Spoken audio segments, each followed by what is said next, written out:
recorded in sinfully sunny Las Vegas, Nevada. Avantpop Bookstore presents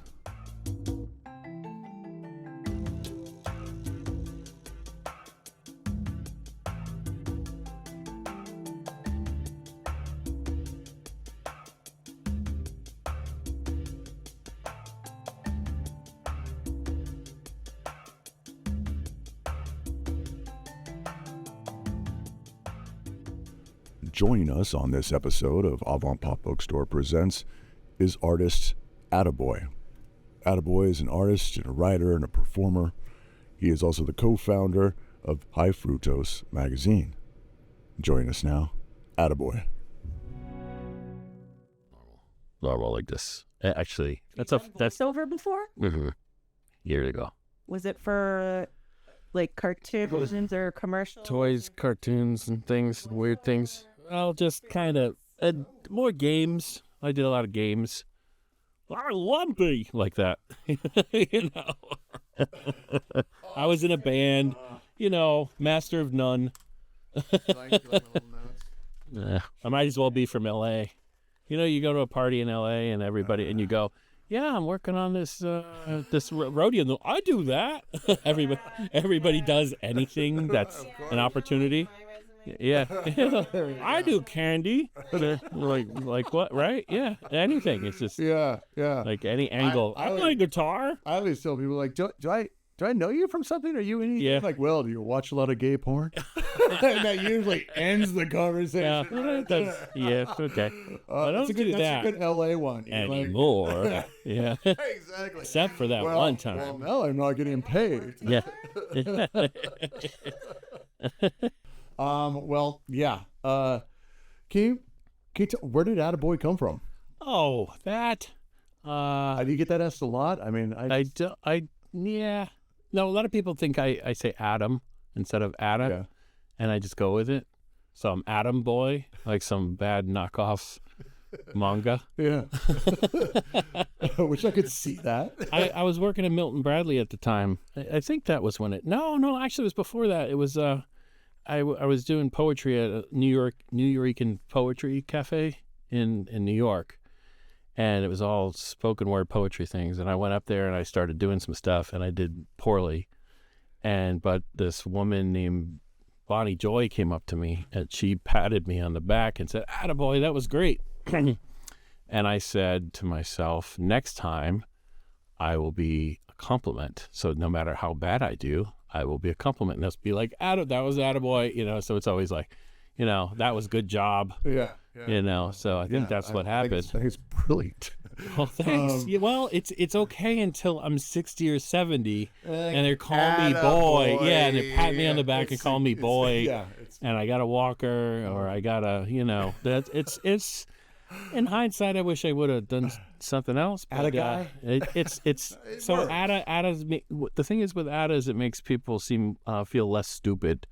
Because some people are just, I can't do it. Yeah. I can't call you like moose lips. You know, I just can't call you moose lips. Well, it blew our mind when we finally met you. We thought Atta was a beautiful woman. With Oh, really? For real? Rolling hair. Oh, you're disappointed. That's a little bit. I would be. Shit. I'm not gonna lie. Yeah. All right. Well, Yeah. I mean, now I'm just Atta's just like me. Like gravelly faced man with long hair. Gravelly faced. Gravelly voiced. Let's swing back around. You had mentioned, let's start at your beginning. 'Cause this is stuff I'm sure a lot of people don't know. You came out of college, a young, fresh boy, and you started working at? I started working at Milton Bradley, actually. I went to school for toy design, at FIT Toy Design, at the only toy design program in the world. And it was like boot camp for me, and it kind of saved my life. And it taught me how to think in abstract ways and apply it to commercial art, I guess. And honestly, it gave me license to be goofy for a living and fun. Because with toys, if you're not fun, you fail. So yeah, I got a job there. The guy who hired me is this guy Phil Grant, and he designed Hungry Hippos and brought a lot of Japanese games and toys to America. And but the folks I work with are total rock stars to me. People who designed Simon, Lucky Ducks, Chicken Little, Axis and Allies, Big Track. Was it Big Track? I think it was Big Track. I don't know. No, maybe it wasn't Big Track. But all those guys, they were just wonderful, wonderful people. Just really had patience with me. And I was all over the place. 20? Yeah, I was about 20. Yeah. And I didn't have a license, so I was driving without a license because what's it, Springfield? No, it was East Longmeadow, Massachusetts. And I actually drove to my driver's test, which is pretty funny. My dad gave me this car, which was really sweet. My dad was a truck driver, and we were very different people. He gave me this car, and I knew you had to change the oil. I just didn't know. Well, I ruined the whole thing, but so I thought you had to keep putting oil in. I didn't know you had to change it. So the engine seized, I don't know, halfway between, here in Rode Island. And not on your way to the driver's test, though. No. That was later. I seized the engine, and I said, okay, but can you put extra oil in it just to see if it'll work? And the guy's like, it's screwed, man. Yeah, so I made the bad decision of getting a used BMW if they could teach me how to drive stick. And when you I wasn't making a lot of money there. Right. You just entry level. And I remember just the parts being more than a week's worth of, Gold plated is what my mechanic Oh, used really? to say. Yeah. You want a Beamer? Great. All the parts are gold plated. I'm like, really? He's like, no, but that's what you're paying for. Yes, you are. And so, people with BMWs the smart way, what they do is once the warranty's over, they get a new one. I guess that they can do that. Yeah. I've never been that kind of person who even thinks that way.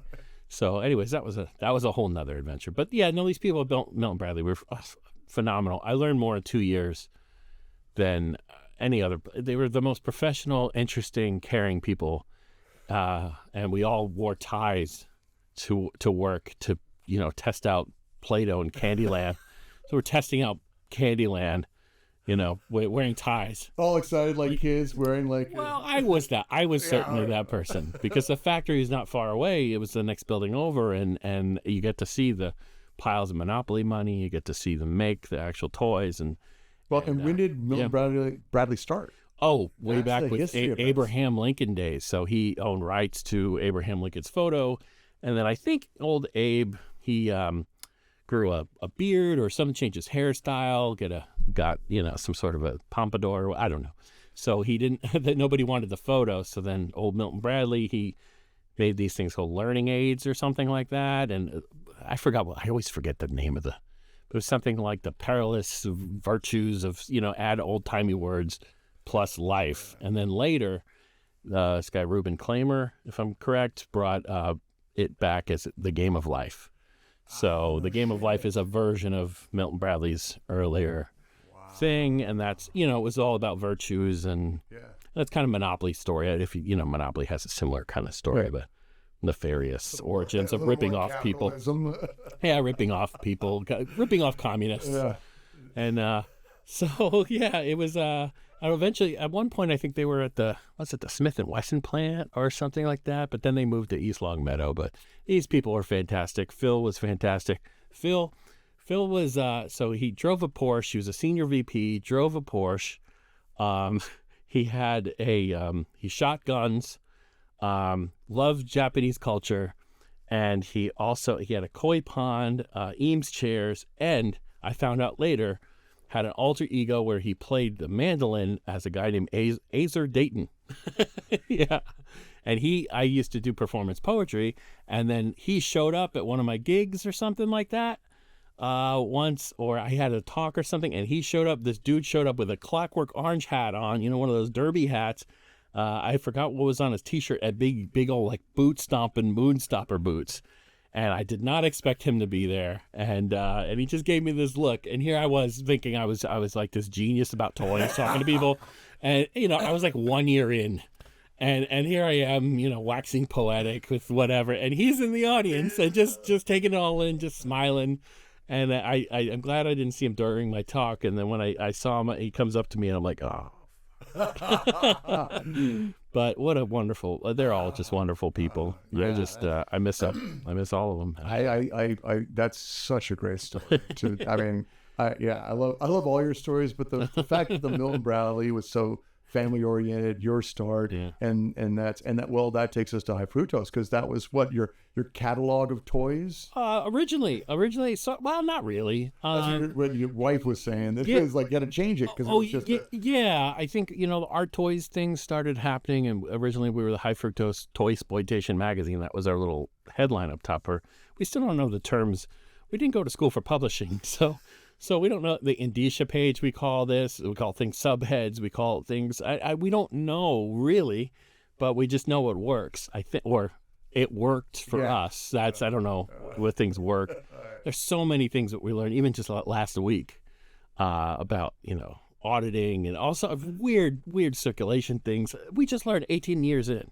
Yeah. So we did everything the wrong way. It's like we had a child. It was like a child out of wedlock. It's just we completely made a magazine. We were together for a little bit, and then we were like, timing was wrong. We broke up for 3 months. We were always talking about this magazine called High Fructose, and what happened was we'd go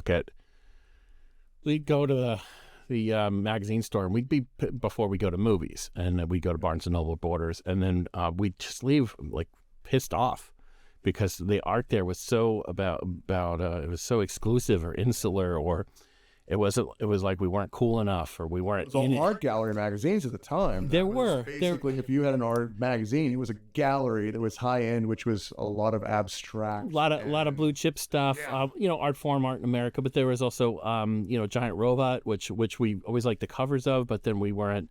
My wife's half Asian, but I always felt like I didn't. I even advertised in Giant Robot at one point, and then there was Juxtapose, which was at the time all focused on street art. Yeah. And it was pretty much managed, if I believe, by Upper Playground, the folks from Upper Playground, which was a cool strategy for them to do. Yeah. Great shop and great folks in San Francisco. Yeah, it's funny how we were all, they were just on the other side of the bay. Yeah. But we thought we were going to be a art toy magazine, and then we were showing toys in an art context next to art. So people like Dave Cooper and Gary Baseman, and we had photos by this guy, Brian McCarty. He's a toy photographer. He's fantastic. And he did our first cover, which was my toy on the front, eating, I don't know what it was, like snack cakes or something like that. And it just, because we thought we wouldn't be able to do another one, so at least I could hawk them. If my thing was on the cover, I could sign them and hawk them for the next 10 years. With a toy or whatever. Exactly. I mean, we didn't know. And our friend Jonah was helping us with some, learn InDesign. And then we had, really a lot of the articles, we couldn't afford to pay anybody. So if you go back to those articles, I think we each had 3 or 4 different pen names. So we were writing in different styles based on who, so we wrote all the articles too, for the most part, or had friends do some. It was, and then issue 2 came on, and then Annie was like, well, let's do. Annie's your wife. Annie Owen, she's an artist, and we both, it's like we dared ourselves to make this magazine. That's really what happened. My brother lent us $10,000 to do the first one, because he thought we thought we could get enough ads to make the magazine. Sight unseen. So he gave us $10,000. We paid him back and gave him a bonus and whatever. And then I asked, and then he said, but do you need any more money? And I was like, oh, Charlie, you're just too, we were both working. I was doing a lot of freelance toy stuff. I was also being hired by companies to come up with ideas for kids prizes and weird songs for SpongeBob, like weird things, flavors of ice cream for Disney. They'd come to me for Anna. I used to work with this guy, the Yo Studios. He used to work at Henson. I met him during toy school. He came to talk to our school, and he always had one long piece of hair. And Craig Yo, and he lived in the house that was the castle, that was the outside shots for Facts of Life, that castle-looking thing. So, it was funny because there's a small network of people really into fun things. So I always had ideas for fun. So I'd be like, okay, I'll invoice you for 2 days, but give me a week, And I always had more than enough ideas for snack foods, for premiums, they call it, those little toys that come in stuff. All right, let's hear some names. So let's see. Oh, I don't remember. I don't remember, but they're fun. I used to, yeah. And it's funny because I used to do drawings because I thought everybody wanted designs. Yeah. And eventually they were just like, no, Word document is fine. So 1-page Word document, and then I charge them, a bunch of money for it. But and it would help. It would help them have an outside expert on goofy things, or like one was cruise ship ideas for to keep kids entertained. One was things for adults to do at Chuck E. Cheese while the kids were in the video games, like funny things to write on the little placards, those little cross-sell things. And then I remember one thing was prizes for somebody to win. Was it Campbell soup or something? And I was like, okay, everybody wins. Okay, you all go, I don't know, you win go-karts or something. I forgot what one was. Everybody gets prizes at the go-kart place. Oh, They Might Be Giants writes a song just for you. Things like that. And it was just, you get to see any movie, rent out the theater and you get to see all your movies. And then, one of your favorite actors does the trailer, You so this is 90s? This is late 90s, early 2000s. Actually, early 2000s. Surrealism for us, for the kids of those generations. It's funny because had done shit that was literally mind-boggling that stuck with kids. This is what novelty is all about. Like, you've created that. Well, just a little bit. I wish if I was going to do it all over again in a different way, or if I had like two of me, I would do like awful snack foods. Like, I was just so good at that. Like, I don't think there's anything better I've ever been at in my life to come up with horrible snack food things. And that's always been a constant theme, Yum Factory.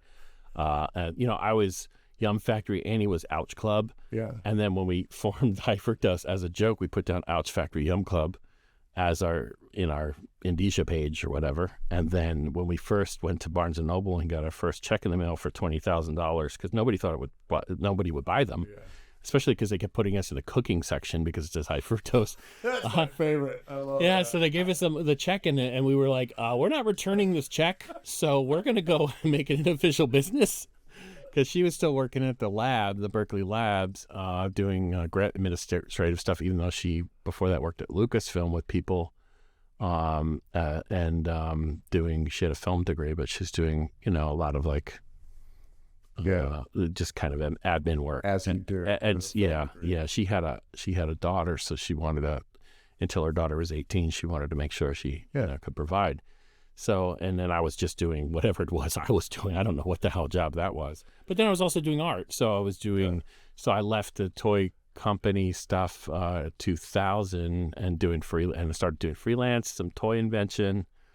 To be honest, until you came out, I only knew you as a toy guy. I came out as a toy guy? I never knew that you came out to Las Vegas. Okay. Well, that's a form. I didn't know. I only know Attaboy as a toy guy. I didn't realize you were the Hi-Fructose behind the scenes. Like, that to me was like, that was one of the main. I was like, man, there's a story here. Oh, well, that's good. I think, your art stood out. Oh, your thanks. Art stood out. Thanks. Like, that's how I know you. When I met my wife Annie at a bar when I was performing with a group, it was me. It was called Attaboy and Burke, and it was like Tenacious D meets Flight of the Conchords kind of thing. Yeah. And we weenie.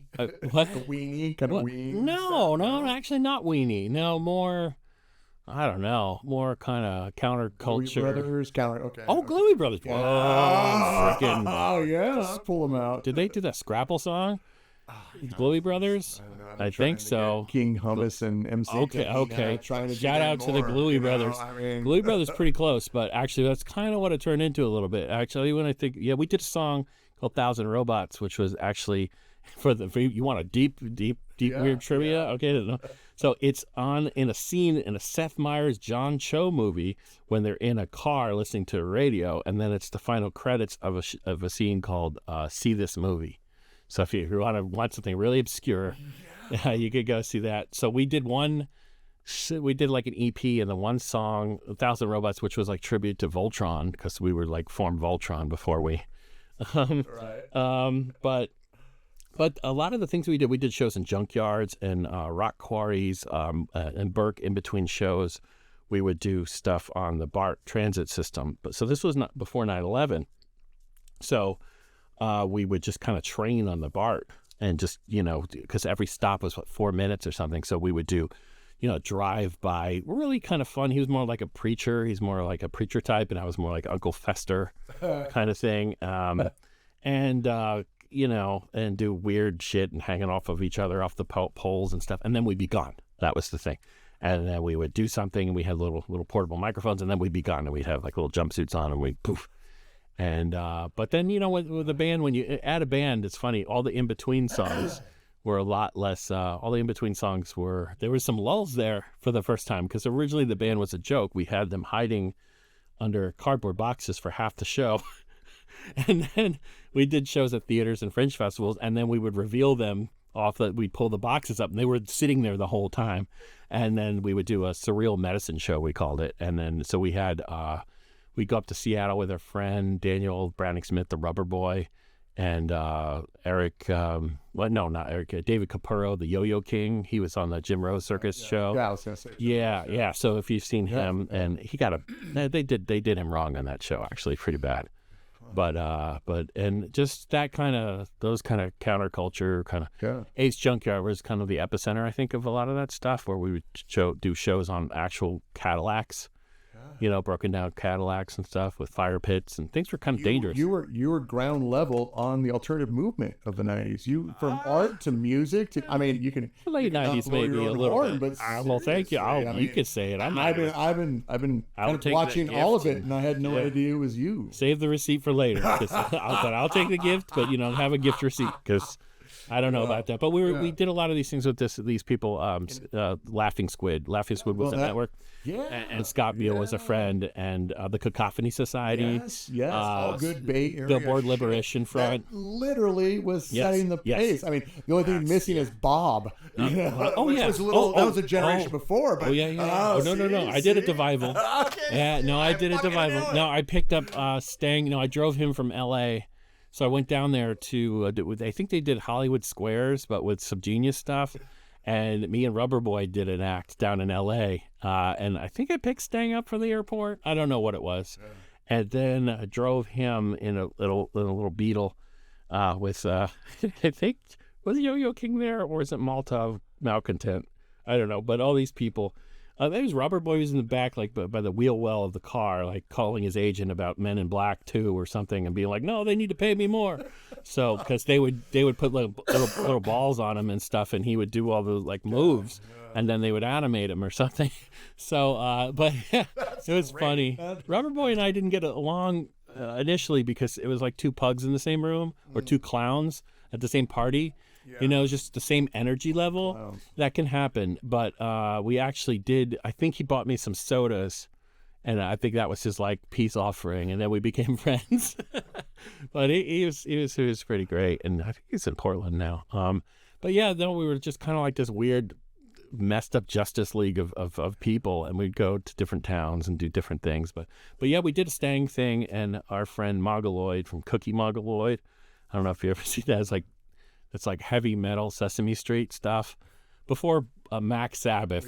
Okay, so a lot of this stuff happened before any sort of documentation. Yeah, exactly. And the only film we have is this guy Doug, and also Scott Beale from Laughing Squid, because nobody had phones, and honestly nobody would care to take. They were experiencing things, and we would always say Andy and I would always talk, because we'd be at the cycle side thing, where they make all these crazy bicycles, and they do jousting and stuff. Oh, okay. And people lose teeth, and we go. But then you'd always get kind of not normals, but just the people, unaware people, I would say, they would show up, and we'd always say, to friends of ours, okay, so if something happens and it comes towards you, move out of the way. Because these are not trained people. Exactly. So it just maybe on acid. Exactly. Yeah. My friend Scott Neary, the pancake juggler. Now he would do things, or Frank Olivier. He's a professional juggler on Tonight Show or whatever. So they would do stuff, and it did look like they were messing up almost on purpose. But anybody else, do not trust them. Yeah. Do not trust them, because when Burning Man talent. Oh yes. Oh my God. Yes. Yeah. And we did go to Burning Man a couple of times, but we did do the Devivals with who is it? some sort of I forgot what the band was called, but people like Extreme Elvis, Frank Moore, who's a performance art. Ever hear of Frank Moore? He's kind of a quadriplegic guy. He's kind of I'm sorry, I say the wrong words. It's okay. That's okay. Guy. Okay. But Frank he started his own religion. He's a wonderful guy. I moved to town to go work for a toy company, and he sent me an email to be like, hey, I hear you do weird poetry. Come on my show. I came on a show.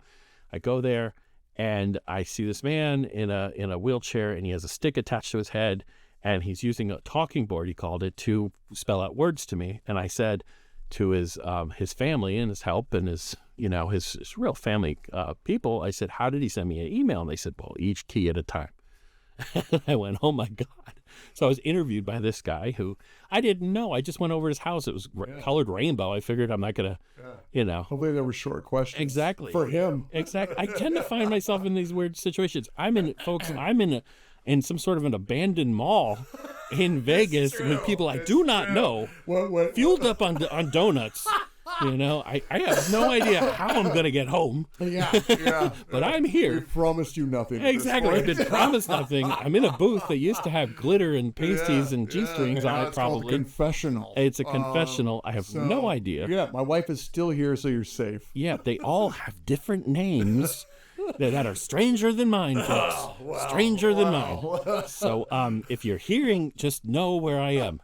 Check in with me next week to make sure I get home safe. Because the Garmin isn't working in this box. It is Vegas. The Garmin isn't working in this box. I mean, no reception. No reception. Who knows what's in this water? Oh, that's not water. Exactly. All right. So I've your magazine Hi-Fructose. We'll circle back. Yeah.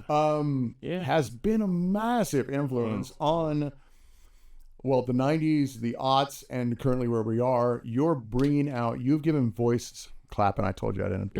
You're giving voice to artists that didn't have before, and you found some amazing talent, which we try to do exactly what you have done. And one of them we carry in our gallery, and that, a few of them we do, but Travis Louis. Oh, Travis Louis, yeah, that was issue 5. And the thing is, I know the issues are of it, and Annie both and I know, because each one of these issues hurts to make. It's almost like we see the essence, some sketches, the sketchies or whatever. It's like our essence is being drawn out and put into print form. Yeah. So it's not this big team. We have a wonderful, great writers, which we pretty much stole from the Village Voice when they went out of business, SF Weekly, LA Weekly. Yeah. Every time those weeklies go out, we're just like, okay, I mean, sorry, but come aboard, come aboard. Here to help. And people who are much better at writing than we ever would be. Yeah, what was my point? Finding the artist. Oh, yeah, Travis Louis, I think, and then I think he was in the same issue as Amy Soul. Yeah. Josh Keys, before Josh Keys even did animal paintings. I have that issue. I think it was issue 5. Yeah. That's where I found Travis Louis myself. Yeah, it was we did a signing with him at Comic-Con, and we were kind of, we didn't think we didn't know. People didn't know his work. And so we made little prints, and we did this a lot at Comic-Con, where we would do a series of little prints and give them out for free if you come and buy a magazine, which at the time was $6-7.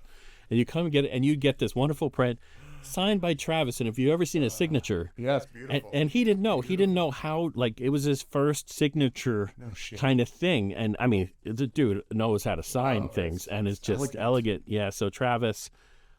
Amy Soul was on there. I think we found her on MySpace. Andrea Kawasaki? Audrey Kawasaki. Yeah, that was issue 6. She was in there. Was it Yoko Delbachi was on the cover of that one? But yeah, no, Anne and I, we've done this. It's an ongoing conversation between us. We battle it out in the pages. You could see some things that you could tell that she probably is into a little bit more than I. But we both. It's funny. By the time they hit the magazine, by the time it gets printed, we both end up falling in love with all the features in different ways. Because we'll be doing layouts and being like, oh, I thought that was going to be a shorter thing. Oh, well, it's kind of good. So a lot of times we don't know, and it's not about their fame and notoriety. Sometimes we'll get a little zine in the mail. I think we got that from Macbeth, this artist Macbeth. Yeah. And it was a little tiny zine, and he ended up getting a 10-page feature, I think, from that. All these folks will get like random things in the mail, cards in the mail. Yeah. Or You get in the mail. 100 submissions pretty much a day? Yeah, And let's talk definitely. about your team, because you've got amazing writers. You pulled through with that. Your photography is fantastic. Annie pretty much, handles the writers. She assigns the things to the writers and gives them notes and things. But they actually have a pretty. They get a lot of free. I don't want to use the word freedom, but they can use their voice pretty well with Which is what good journalism should be. Yeah, I think so. We give them this next issue has John Waters in it, and the person we assigned, we did ask, hey, what do you think about John Waters? Out of the blue, because we kind of wanted a certain kind of thing, and then we gave her a lot of notes. I gave her a bunch of questions. I don't think she used any of them. Yeah, which means John Waters is one of the greatest guys ever. Yeah, and just a human being that's amazing. Yeah. So I wanted to, because I saw him. Speaking of Frank Moore, we started to go back to that, but so I was at this thing for Frank, and Frank used to do these paintings with a paintbrush on his head, and he would do these paintings, and he'd do these kind of like he'd find ways to get like naked women to writhe all over him. I mean, it was just kind of like any wonderful. We all got our gimmicks. And innocent cult leader, right? He'd also go on public access, and because they used to say, "Oh, we're uncensored." He's like, "Are you now?" And they would always go, "But not that, Frank." And he's like, "Oh yeah, well, fuck you." Live on my paintbrush. Exactly. And they also said, I just send them a small donation check, because every year I'd send to like the Art Car Museum or some place that's odd, just to surprise them. And so the tax people, why give it to the government, right? So I gave it to Frank. He started his own church, and then I think he had to go to Congress, the story was, and they said, "You're not a religion." And he says, "Actually, no, I had a vision. And the vision told me that I had to," and it was called interrelations and whatever, and he fought for it, and he won. Pulled it off. And yes, exactly. So I was at this thing for him, and it was a collection of just his paintings, and the Banff or whatever, the Berkeley Art Museum. Yeah. There was maybe about maybe a good 20 of us there. One was like Annie Sprinkle. I saw. I love Annie Sprinkle. Okay, Yeah, Annie one Sprinkle. of her This signed guy, prints. Michael Pepe. He was just this kind of avant-garde writer guy, playwright guy. And then who's to the left of me, just all by himself with a mask on, was John Waters. And he didn't say one word, didn't go up to the family and say, "Hi, I'm John. Nice to..." He didn't do anything. And I was like, man, he's cool. Because I certainly went up to them and I was like, "Hey," and they're like, "Attaboy, how you doing?" And I was like, "Yes, I'm making my presence known." But him, nothing, just totally out the back door. But just he sat there for the whole thing, and Frank's little eulogy or whatever, they read from one of his books, and he said something like, and now you got to watch art or something. I forgot what he said, something about like no censorship. So from conservative people, from whatever, from feminists, from what, and you could see the room. I mean, we're in Berkeley, and they're like, feminists, and so Frank was equal opportunity person, and he said whatever the hell he wanted, and he's a wonderful person. But yes, he did ask. I think Annie was by interview once, and of course he's like, "So you're gonna take your clothes off?" And I did. Yeah, at one point we would play around, and he would interrupt me a lot, and with his stick. So eventually, and he's like, "You got to get this story right," and I'm probably not going to get it right. So I just grabbed the stick, and I'm like, "I'm interrupting you now, sir." And he liked it. So it was funny. I told her I would never tell that story again. I've already done it. Luckily, we won't publish. Yeah, don't let anybody hear it. Yeah. So anyhow, but yeah, no, we've done a lot of, shown a lot of artists in a lot of different ways, and rest in peace, Frank. And I everybody. want to pull back to the struggle, because you had started High Fructose in what year? 2005. And at that time, people thought print was dead. Yeah, that was right when people said print is dead, and we've got another project coming in now that there's another medium that they say is dead. So I don't want to say it too much. Doing albums? No, Spoken like word that. albums? Yeah, something like we're thinking papyrus and we're gonna do a road show. Yeah, exactly. There's this Come on, language. Bill, we're bringing it back. It's all in Esperanto. Yeah, yeah. No, we're just we're definitely road show. Well, yeah. it's one of those things that I only bring that up because people, when we open the bookstore, we're saying like, bookstores, Sure. people still read. Yeah. And you came out, but yet even though you were put in the food category, Sure. you crushed it. It did pretty well. It did, and it continues to, like, we have a really loyal readership, and you know, your subscriptions do matter, so please continue. It does matter, but you know, our Instagram's pretty popular, and we do the social media, but really all that stuff is just, you know, it's as popular as so. You know, this is something we actually have tangible. I think a lot of your popularity also comes down to you're not pay to play for a magazine. You put on the cover who you want to put on the cover. 100%. You guys do what you want to do. You get as creative as you want. You do whatever the fuck you want as people trying to be creative, and I think that separates you from a lot of others. That is true, probably to a detriment to some degree. You're losing advertisers. Yeah, sure. And Annie, I feel weird talking so much about it without Annie here, because really anything smart I say probably comes from her. Yeah, of course. My wife's behind the curtain. Exactly. Right, she's like, yeah, I give him that like, one. Oh, I gave him that notes. one. Exactly. So it's been, you know, I may be a bit more outgoing, but not outgoing, but just less of an introvert. Yeah. But no, where it's definitely, it's just how it works, and it's really the if there's any magic at all, I think, or anything that makes it good. I mean, I have to say it is good, but I think it's only because it still exists. Yeah. And it's also because we're scrappy, but also because we'll put in things in there like the masking Indians of New Orleans, and we and that was like a National Geographic level article. I can swear by it. And things we're proud of, or articles on the Mutter Museum or the Mutter Museum or whatever, Mutter, I don't know how you say it, and different things like that. We'll cover things that I don't think Artforum or anyone, or you know, there's a lot of magazines that come out and they're very cool, and it's really wonderful. It's hard to chase cool, and we've never been able to do that. So what we do is try to be good, and maybe that's cool.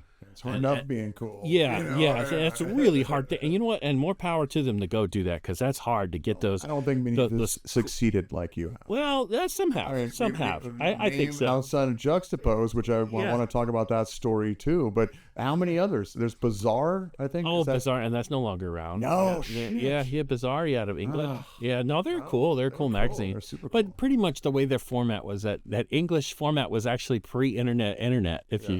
They had a lot of listicles, a lot of weird, bizarre stuff. You know, I mean, I used to call it bizarre, but there's a Be in Art now, but they don't even have a magazine. They're just the online. Sure, yes, the guy did the toddlerpede and stuff like that. That guy, and that's cool. And you know what? Listen, we all have more in common than we don't, actually. Yeah. And our competition has always been ourselves, and like printing bills. Well, you know. Well, then let's that's perfect for competition of Juxtapose. Yeah, we were really influenced by that magazine as artists. Yeah. In the early 90s when I was in art school, I had no idea what that was. It was just amazing. And then, in New York, I'd see that. I think I saw some of those Cause things in the bus stops and stuff. But what Cause would do was he had a key. And he would, those bus stop posters, and he had a key and take the poster out, go home, do it, come back, from what I know. And because they were really well done think about all those lines and stuff. And then you can put it back in there. So you need the key to put it back in. But no, so, I mean, listen, we cover everybody and anybody. And without any sense of, we're just going to do it. We're just going to cover everybody who we think, should be, I think Chris Mars said, he said something like, which was an amazing compliment, something like we were the National Geographics of the underground arts or something, which was kind of, that was when we started. We laid out all the magazines we loved, National Geographic and Highlights for Children. And I think we were ripping out pieces and stapling them together. So I think early on we had like weird activities and stuff to do. We always did that. We had a Viewmaster reel in issue 3. We did have Todd Shore one thing. It was a Mark Ryden. Brian McCarty did a bunch of photos on the Mark Ryden issue, which went to Tower Records. So that issue had a real Viewmaster from Viewmaster, not like a fake brand. And I don't know, the woman worked there, and then later, soon after that issue, she did not work there. So I don't know what happened, but we did some sort of a weird trade with them or something. So we were like, yeah, you can get the inside back cover of this magazine nobody knows with no circulation, and if you can give us 5,000 Viewmasters. And and she said, that sounds good. And we were like, by the way, but we had to design the ad, so it looks really cool. Nice. I think Brian McCarty helped with that. I think Lily Chin did the art on that, if I remember correctly. It was 2005. So Yeah. and so each one had a tip-in Viewmaster reel on there, and it was a real 3D Viewmaster reel shot by Brian McCarty, who has an awesome project called War Toys right now, where Brian goes across the world to war zones, like actual war zones, and meets with child therapists in refugee camps and all sorts of places, and they draw out their kind of trauma with trained professionals for art therapy reasons. Then he takes the drawings and then he interprets the drawings with toys found in local markets in battle zones in those areas that they were in. And so he'll bring the toys there, and he has been shot at. Wow. and it's very, wow.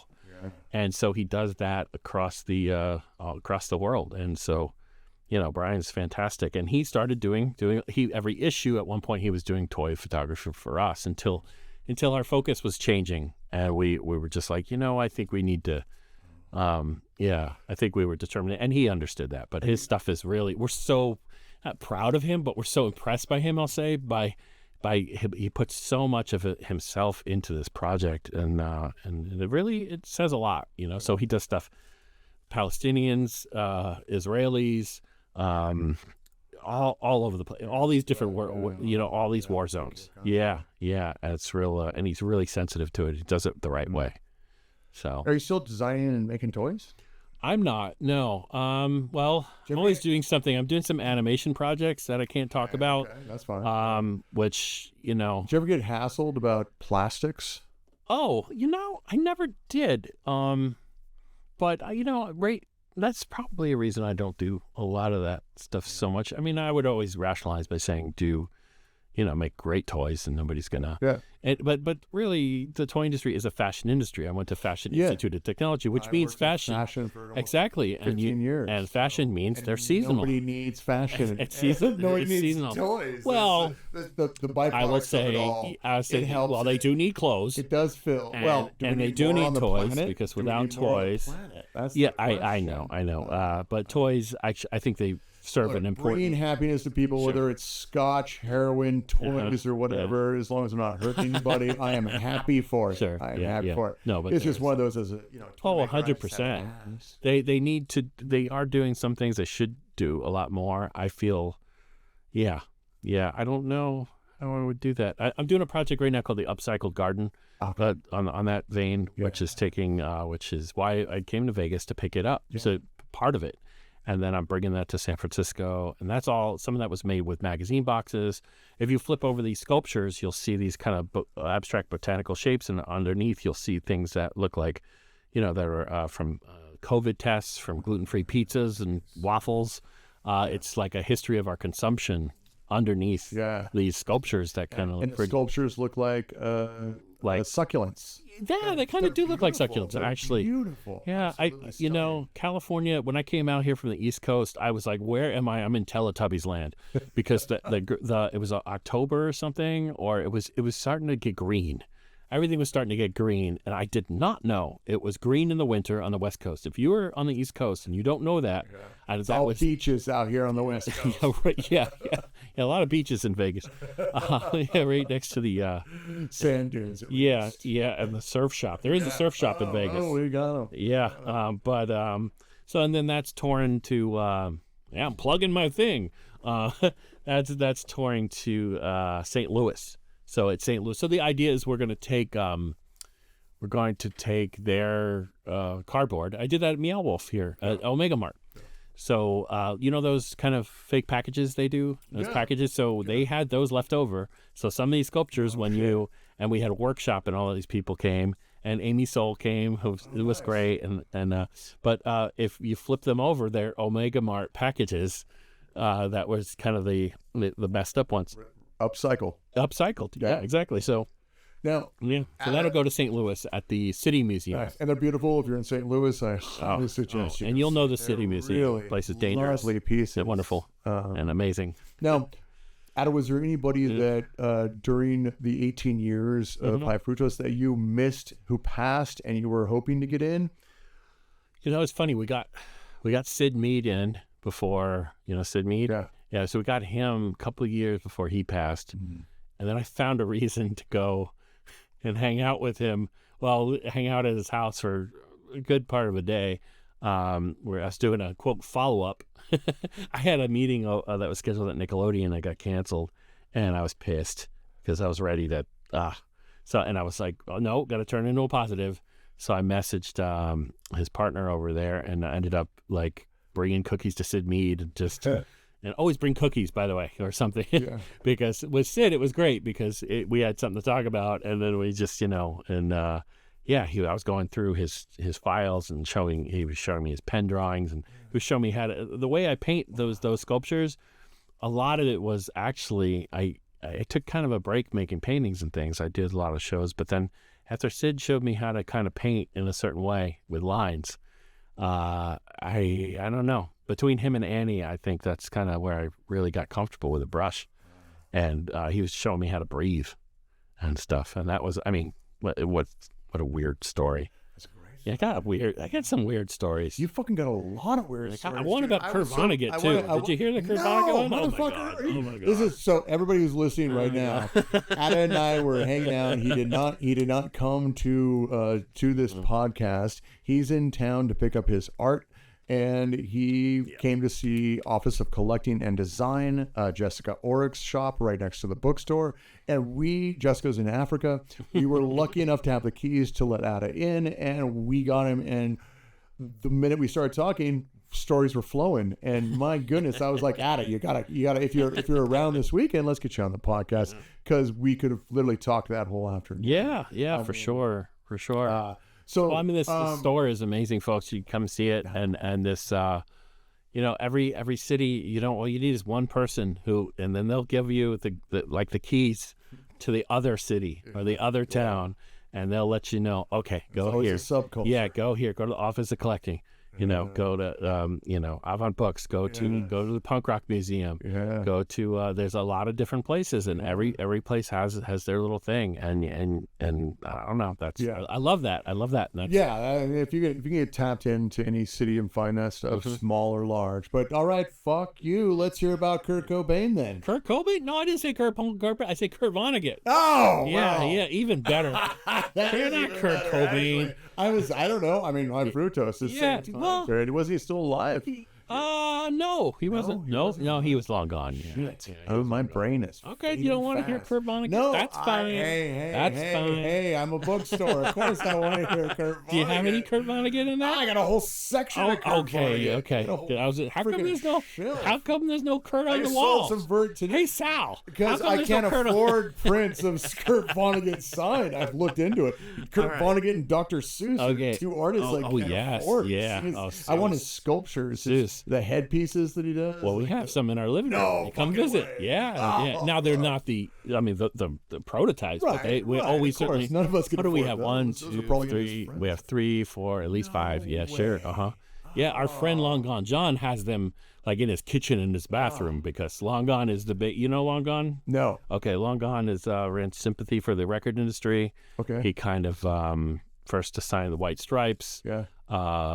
Just made a record company in his bedroom, in his house, and did pretty well for himself, and also just had an ear and an eye.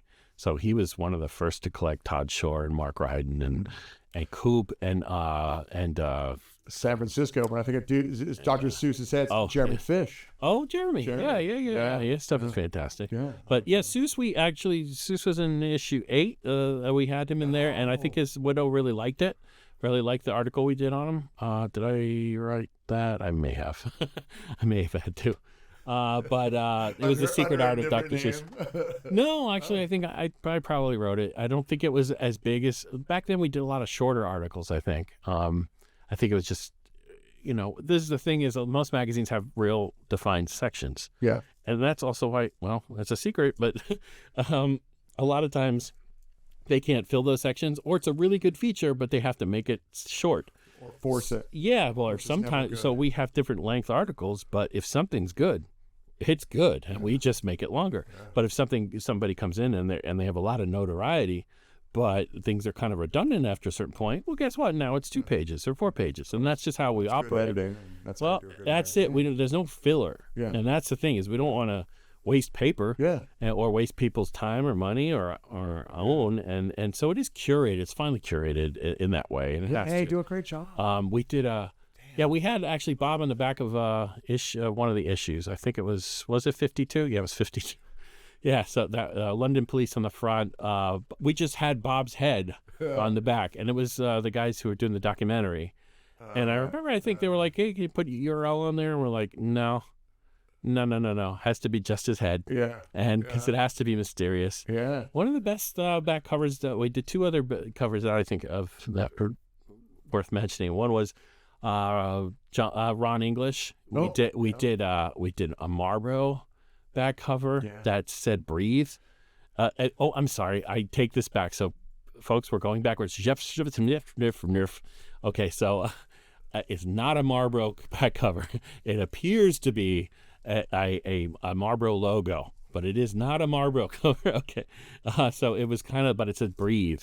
But some people, some lesser trained people would think maybe that's a cigarette, but it was not. Very ad-busters of you. Oh yes, we've never had cigarette companies because of cancer in our family. So from the get-go, other art magazines have had cigarette money, and we've never. And it always says in there, except cigarette companies do not even ask us.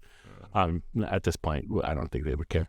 But and then another one we did was with this guy Espo, Stephen Powers. He does a lot of lettering and street art lettering. He was in Beautiful Losers, if I'm being correct, I'm not sure. But his hand lettering, he redid all the type and signage of Coney Island in wonderful, kind of subversive positivity, but really fantastic guy. He's got an amazing fade, by the way, great hairdo, great fashion sense. He's in Brooklyn. Anyhow, he did one of our back covers was, we've been trying to reach you about your extended warranty. And it said all that on the back cover. And it was just, that spiel when you get so the whole back cover just was that whole thing all in his lettering all the way down. And I love that one because it was just like, there's no escaping these people. So we'll do things like that. We've put car fresheners and subscriptions that look like giant weird vampire creatures. We gave toy monkeys away with every subscription. I'm trying to think of all the weird mask. That was the mask. We did a thing with that was Mark Ryden. Yeah, with thanks to Lastcast helping us with that for sure. Our box sets were pretty extensive and strange, and just we would put weird accordion sticker books. And masks. We did a mask with Victor Castillo, and one but before that was with Mark Ryden, which is great. And this beautiful ribbon tied mask that has pink straps, whatever. But it is this piece of art, and the only way to use it is to put it on your greasy face. So, which is wonderful because it's just wonderful. And Mark's fantastic, and KRK, we've known KRK for a long time, his brother, and our kitchen is like the KR kitchen. So it's all his stuff, mostly that and toys, I think, and stuff. So every once in a while, toy stuff to show up. Was there ever a toy or a game that you wanted to design that's still kind of floating in your back burner? Oh, of my own? Yeah. Oh, yes. Yeah. Oh, yes. I have one with this one artist that, yes. I had 3. So I have all these boxes, and sometimes I collaborate with different people, whether it's an animation thing. I had an animation thing that was going around with some screenwriter friends of mine who are really successful and really great. And I'll make a little box for every project, and I'll write when it starts and who collaborated on it, and I'll put all the materials in this box, because that's what, in the toy invention world, that's what you would do. Yeah. Because you would cycle it out and bring it back in, and just different meetings, and you just grab the box, and now it's time for you, and you would do it like that.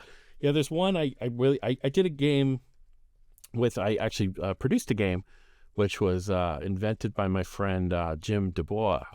Jim Dubois. I met him in Northampton at this cafe where I actually met Kurt Vonnegut.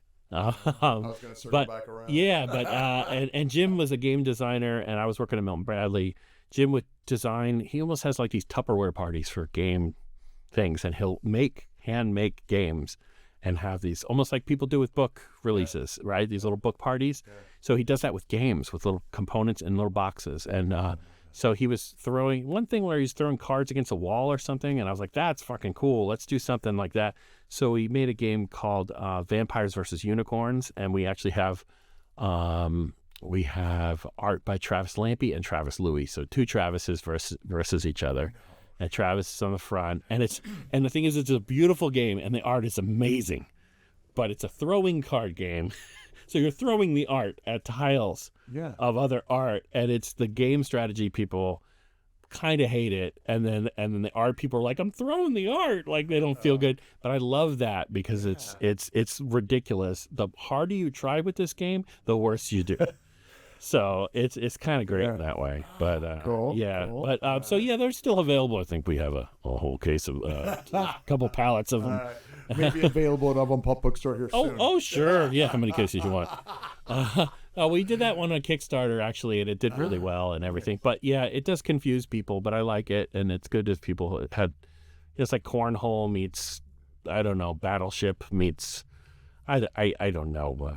It's and cards just... It's fantastic. It's funny because I pitched that game to Mattel... Spin Master, Hasbro, a bunch of people. One of them, I remember pitching one in like the lobby of a hotel, like in a lobby of a hotel. I'm throwing cards all over the place.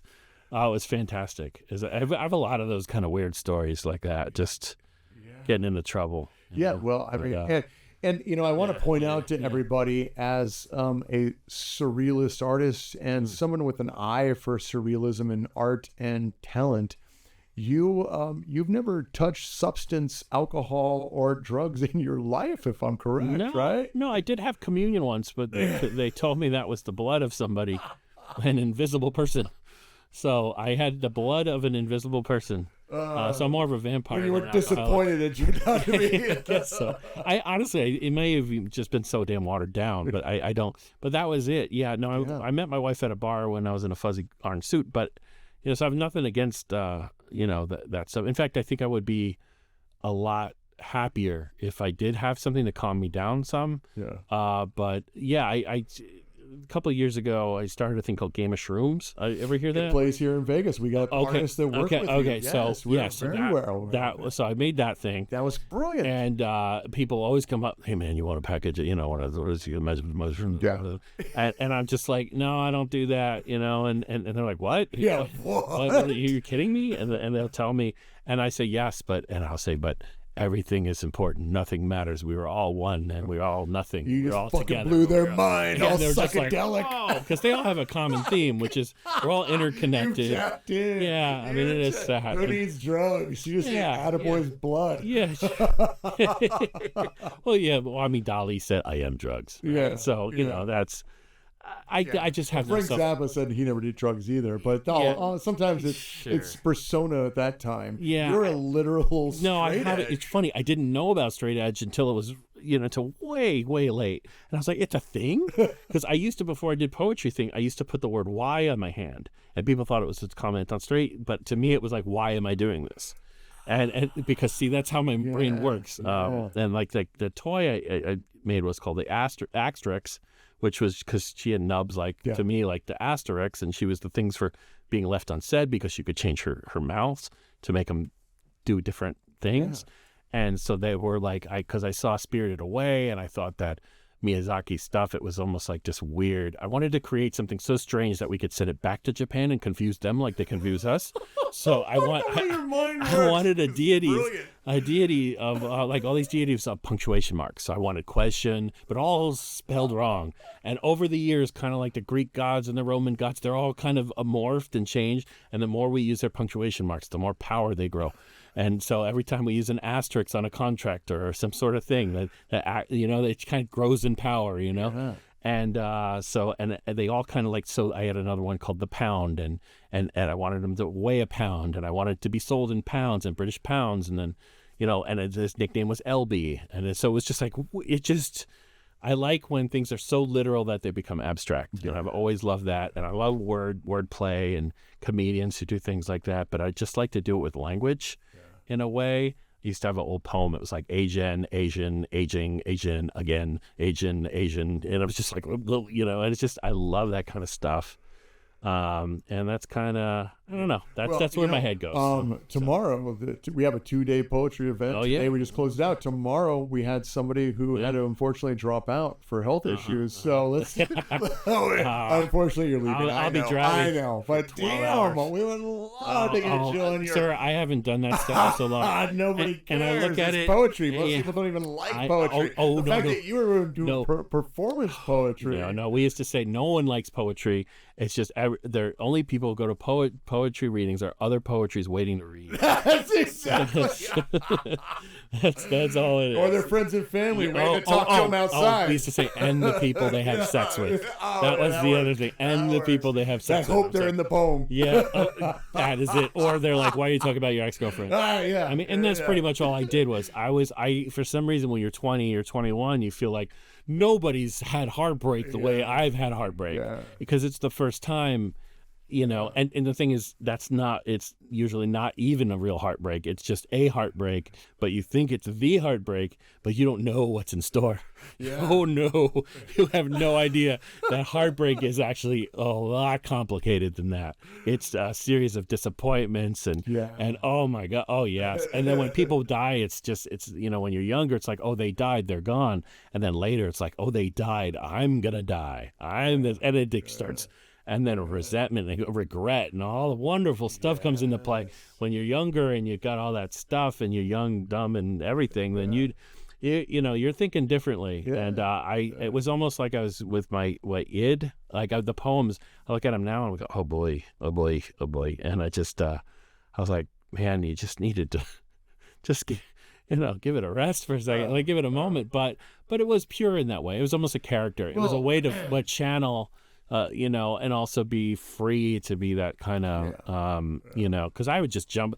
I'd be at Barnes and Noble poetry readings and just like, oh my God. And then the guys, jumping up there and saying, I've heard the references. You're like Rimbaud and what this, because I'd be up there, people reading from, the grass is the green. And I'd be like, and I'd be doing all this stuff and like, and I'd just be like doing. We did this thing called Tibetan cow, and it would just be like, moo, moo, and we would just do that, and we'd all chant. It was just crazy. The whole time we've been talking since this weekend, you remind me of one of our artist writers named Nobody Panics. I say we work with a lot of very talented writers and very talented artists. But Nobody Panics is a street performing clown who creates his own interactive games for people to play on the streets that are emotional. Yeah. He also writes, he was our fastest selling author. He does he did a graphic novel. Wonderful. We sold out of. Wow. He interacted with people on TikTok. Yeah. He didn't even vectorize the thing. Really? Anyways. Wow. And he sold out people because he was interacting and he just has this vibe. But his whole thing on the street and with people. And he's such an emotional kid. Oh, really? He doesn't like to be touched at all. Oh, really? And just so creative and talented. His writing's beautiful. How old is he? I think he's right under 30, 28 to 29. That's it. 27s. That's the we got some projects we're working on. Get him while you can. Get him while you can. He is. Yeah. He is fantastic. And I love telling people they're great artists and great. Yeah. He's one of those. When I think of artists, they're doing all these things. If you're on the street performing, and you're writing books, and you're like. damn, Yeah, you're in it yeah. for the soul of it Yeah, all. that's And that how to we- me, like, is Yeah. it's a lot to respect. Yeah, that's, when we started the magazine, I did a thing prior to that called I Hate Cartoons Animation Festivals, kind of like Spike and Mike's, but with human cartoons. So we'd have all my vaudeville friends go, and then that they did a series of anthology comics that was called that, and then Annie was helping me figure that stuff out, I think, and do that, and I know that, and we were like on the floor because I remember, because every books go in 8-page signatures, so we were trying to figure out how do we put this thing together, because we're so horrible with math. We still are, but and then I learned some of that stuff, but then doing stuff with Annie, we just did it. We just did it because we're ignorant. Yeah, we're just that's so the beauty of some art. so ignorant. I mean, just If we would have known, just get out and do it. Strip down. I wish we'd go back and be like, why don't you think twice about this one, Because, no, we really put our heart and soul in that. We still do. And it's different. It's funny. When you get older, it's a little bit different because we can't get tech jobs now. We can't do those things. They're not going to hire us. Costco job. Exactly. They're not going to give us those jobs anymore. And it's different when you're like, yeah, man, I could, but I don't. Yeah. But now it's like, I can't. Yeah. And they I won't. can't even sell drugs anymore. Exactly. You can't do any of that stuff. So it's different when you kind of, so there's a thing where it's also sacrifice. There's a certain point where it's just like, do you want these certain creature comforts and do you not?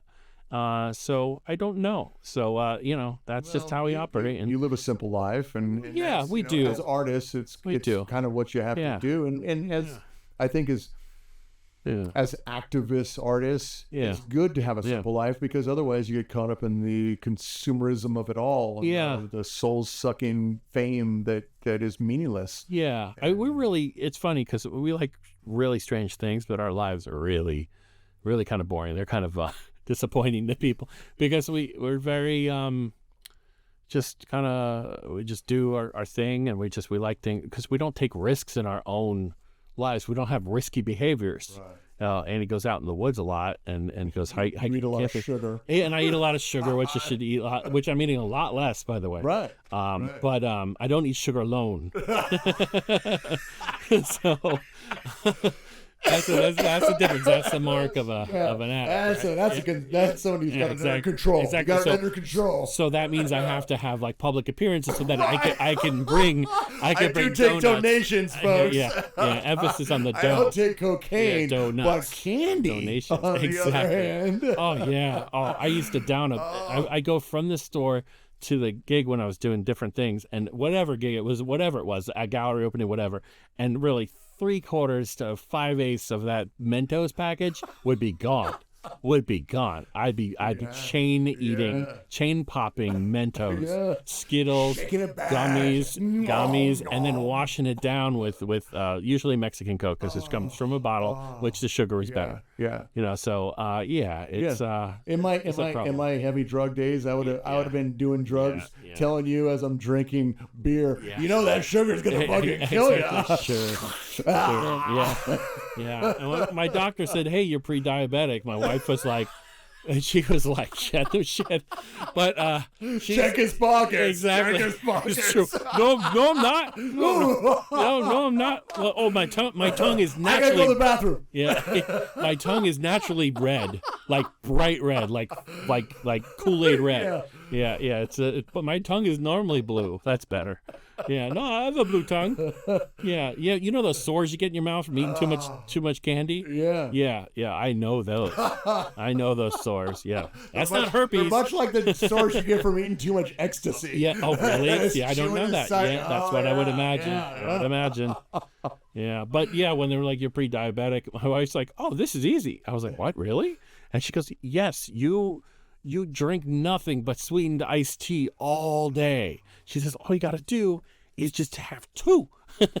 And I bet you all the levels are going to change. And she was right. Yeah. And it's like now when I slip up, it's 2. instead of slipping up and I'm like, and it's a binge. It's almost good to find out you got a fatty liver or a heart that can't handle when it. your lifestyle's so horrible, and it's intolerance with sugar, with drugs, and you build a tolerance and you don't realize how it's hurting you. It's like, no, it does, because now I don't need to have to drink the whole thing or eat the whole donut, although I know how many are left over there on that table. But I got good donuts, but not the great donuts. The great donuts, no, because then we wouldn't. We couldn't afford that. And now we wouldn't be able to just scraping me off the floor. No, because then I got to go home and we still got a comedy show possibly to.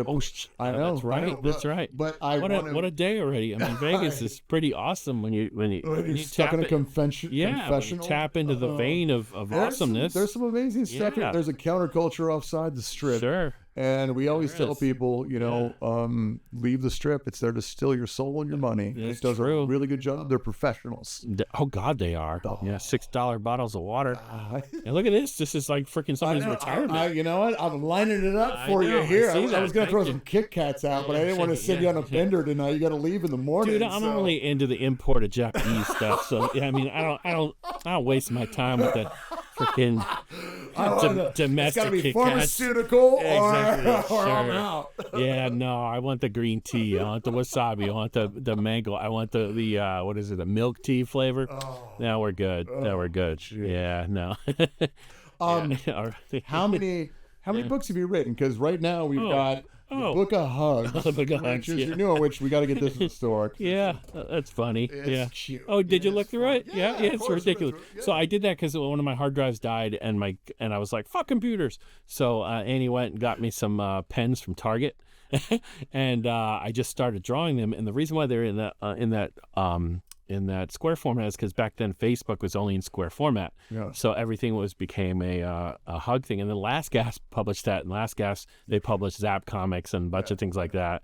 And so, it's ridiculous. So, did you ever think of applying for Mad Magazine or I'm not that good. No, I'm not that good. I'm not good on They're not that good anymore either. Well, I don't think they're around except for specials and things. But, I mean, it's all great. And I wanted to be when I was a kid. I wanted to do that stuff. But I always had weird ideas, instead. I wanted to write strange plays and strange things. I wanted to be a serious artist, That's why toy design really kind of saved me, because I was like, oh, wait, there's another way.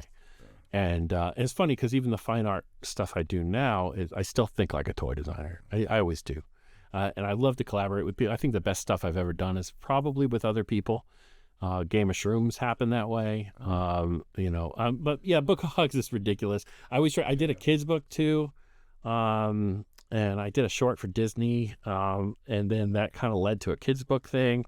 And I think the publisher, and he was awesome publisher, by the way, but I think he was thinking that was going to be something a little bit more kind of commercially. I did a thing called You Might Be a Monster and Other Stories I just made up.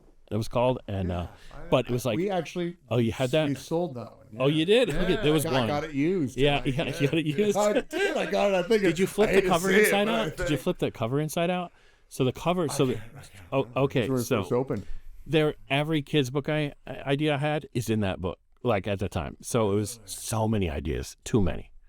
And he's a great publisher, but I think he could have edited me and said like, why don't we just pick one of these, because it's kind of like, it's like under the kind of same vein as like Sticky Cheese Man and things like that. It's all, but so the cover, the slipcase or whatever it is, the cover flips inside out so that you can so nobody knows you're reading such a horrible book. And it's like an adorable cute story about explains that about the cat who whatever, and kept his something in a briefcase, it says on the front, whatever. And it's all in really with rounded corners. All the shapes like rounded corners, so there are no sharp edges. And, all the words are small, or all the, so it didn't hurt anybody. No paper cuts, and, it was all like that. But it was pretty much for me, and I think it's, and then I did another book called Polka Dots Learn to Polka, which was like a board book and meets like David Mamet, maybe, if I'm lucky. It was just very, very odd. It's about these dots who were trying to learn to polka. So the whole idea of that book was like trying to be the opposite of the monster book. So I wanted to have, you know how everybody goes, oh, it's easy, just do this, and that, whatever, and just fucking do this and that. And you're like, yeah, it's easy for you. So that was the whole point. Like, I've never seen a book where it was like, yeah, it's easy for other people until you learn. So I wanted to show that. So it's kind of like Hokey Pokey meets, I don't know, you know, some sort of awful thing. So I did that. And then the Book of Hugs. I did a book called Book of Butts, I think. After that, that was the semi-sequel because I went on some book tour, collecting, business expenses. Yeah, and it's pretty much. I was like, well, how do I visit my brother? Okay, I'm doing a book tour. You know, my brother was in the hospital, and I was like, I got to go visit him. And I was like, I'm going to stop by a library. Exactly. Oh, yes. Yeah. Podcast on a Saturday? Extend my Vegas trip a little bit. Yeah. It kind of works out. But, But so what is some of the new stuff? And I know you got stuff you can't speak about. Yeah, sure. Anything on the horizon that we can look forward to? Well, we just did a group show in Philadelphia, so we've been doing more shows. We had a museum tour a couple of years ago that went around to the Virginia Museum, Museum of Contemporary Art, and then went to Akron and went to Crocker Art Museum. So then we were like, how do we follow it up with that? We did a thing called the Art of the Mushroom, and then that turned, that was a show. That was an amazing show. That was great. It had a vending machine, art next to like a Mark Ryden. It was wonderful. And they all sold. So it was fantastic. And then we did a show called, it was Ghosts. What was that? The Ghost show? It was called Tiny Ghosts. That was at Rock LaRue Gallery in Seattle. That was fantastic. Yeah. Then we did a Hi-Fructose Invitational at Arch Enemy.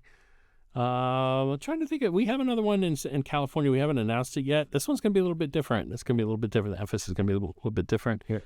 And then we have some other stuff with museums we've been working on. So I don't know.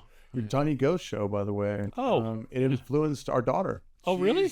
Big into ghosts now. Oh, yes. Really? Oh, really? Yes, it was really a huge influence. Wow. So So certain things like animal. I think most artists for those, I think, and we both agree on it, but I think she was heading that up more. I think she did one show at Rock LaRue that, and I mean, wow, was I think the best show we ever did. One of them. They're all pretty great. They're all different. And great. But yeah, I just remember somebody looking at that one Rock LaRue show where they were looking at it and they were shaking their head, and it was a Kazuki Takamatsu painting, and they're looking at it. I bet it was an artist, and he was saying, "You can't do that. You can't do that." And he just kept on saying, "You can't do that." And it was like he's talking to himself. He wasn't talking to anybody else. And it was a big red dot in the corner, by the way, too. It was sold. And he's like, and it wasn't cheap. And he was like, "Man, you can't do that." And I was like, yeah, that's... Is that the artist who does the ghosts? Yes. Yeah, Correct. I have one of his number exactly. Yeah, we had him on a cover. We had him actually in an issue way before, but he was on the cover of the issue with Sid Mead in it and H.R. Giger. Yeah. We were supposed to do a book called like Hi-Fructose Illustration, and then it ended up not working. So that we're like, but we already paid for the writers and did everything. So we ended up putting Sid and Giger in there in that same issue with Takamatsu on the front. It's pretty crazy. Did you guys get hit with paper costs after COVID? Oh God, yeah. We got hit. I think it was when we first opened the bookstore. We had contracts lined up with. We were not going to open a bookstore. We've been a publishing house and tours, and we had a bookstore online. That was it. Yeah. And then we got an offer for this spot, and we said, "All right, what the hell? Let's do it."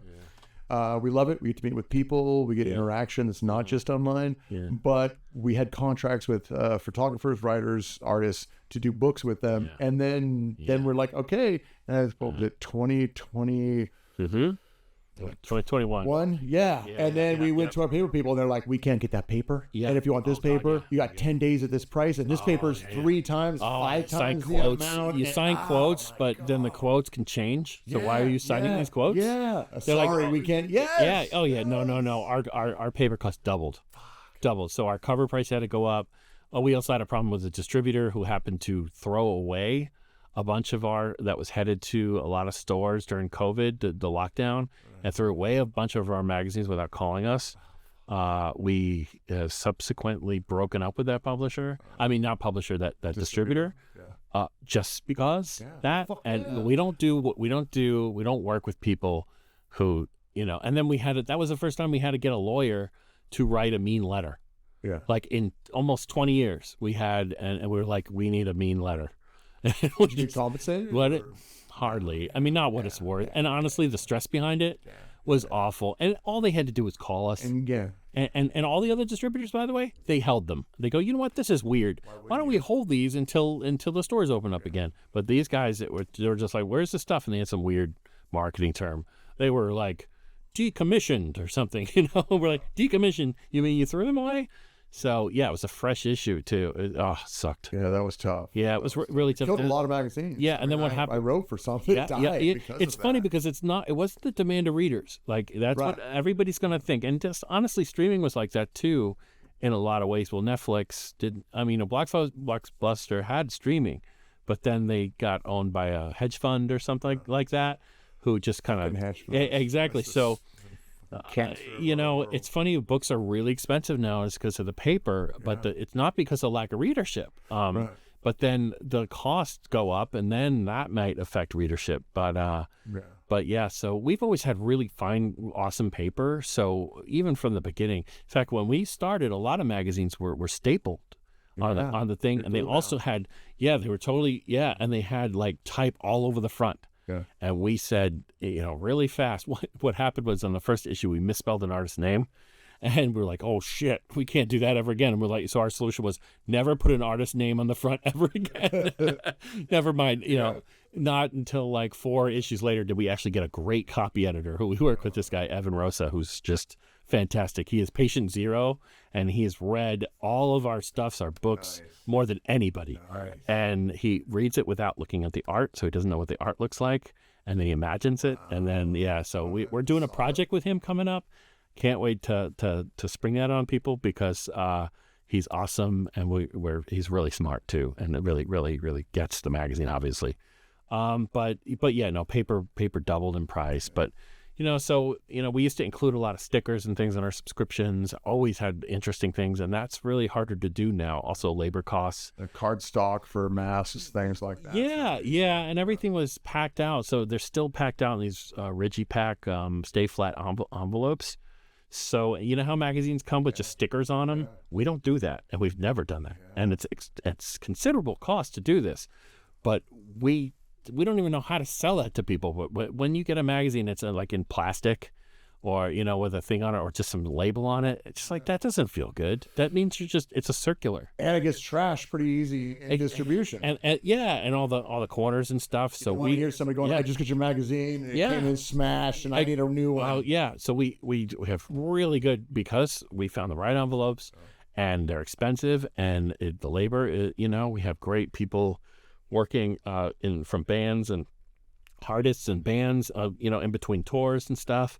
Our friend Avi from Springman Records, who now, or not Springman Records, what's it called now? Silver Sprocket, used to be called Springman Records. He has an amazing zine and comic shop in San Francisco.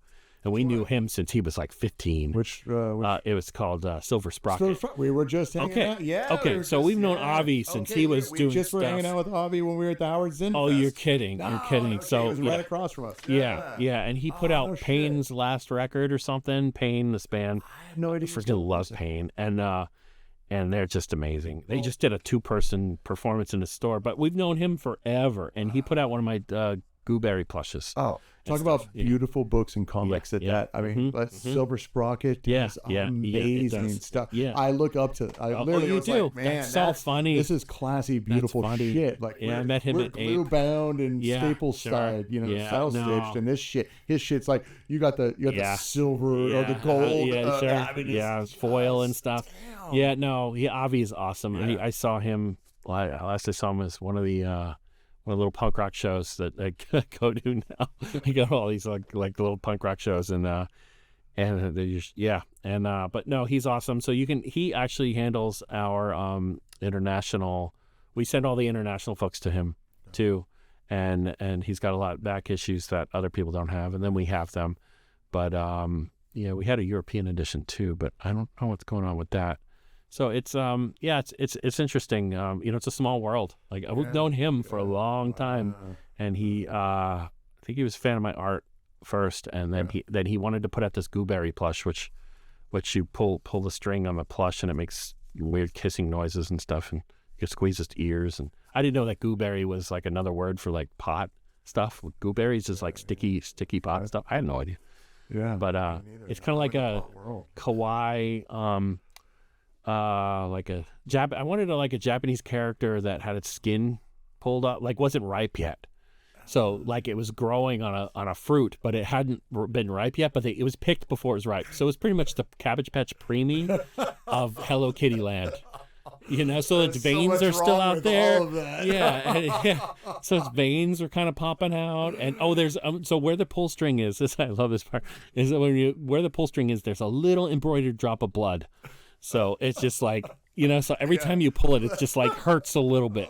It just hurts a little bit and a little bit, and you know, things like that. You know, I don't know if people understand these things, but I always put way too much story and weird things that nobody notices, like diary messages into packaging. Again, that's what makes you a great artist. Is you think things through, and you're not doing it to market. You're doing it because why the fuck not? It's weird because people like guerrilla marketing, or they'll say all these things. Oh, it has to be organic, or they'll say all this stuff, or they'll say let's do an activation, and I'm like, what are you talking about? Yeah. Oh, you mean do what you do as an artist? Like you just do stuff? Because like, well, it's an activation.